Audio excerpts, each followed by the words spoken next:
can think about as long as I'm around. You don't have to worry, so let's do it now. How about candlelight every night? How about some soft music? How about a little dance? I'm your man, are you my woman? Let me hold you close, let's have a little dose of each other. You smell like a rose, lock all doors, unplug all the phones, not that you mind.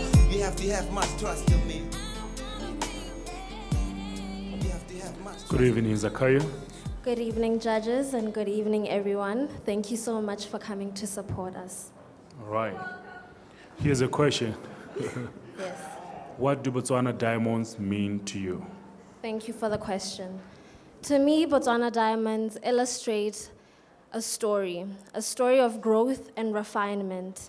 And they illustrate this because of the way in which they are unearthed, and they go through a process of cleaning, through a process of refinement. And so I feel like that's applicable to us on an individual level as well as a collective. We all go through personal journeys. So from birth, through childhood, young adulthood, teenagehood, that's a process of refinement, even as a nation. From us going from being a dirt poor country to us being one of the fastest developing countries of Africa because of diamonds.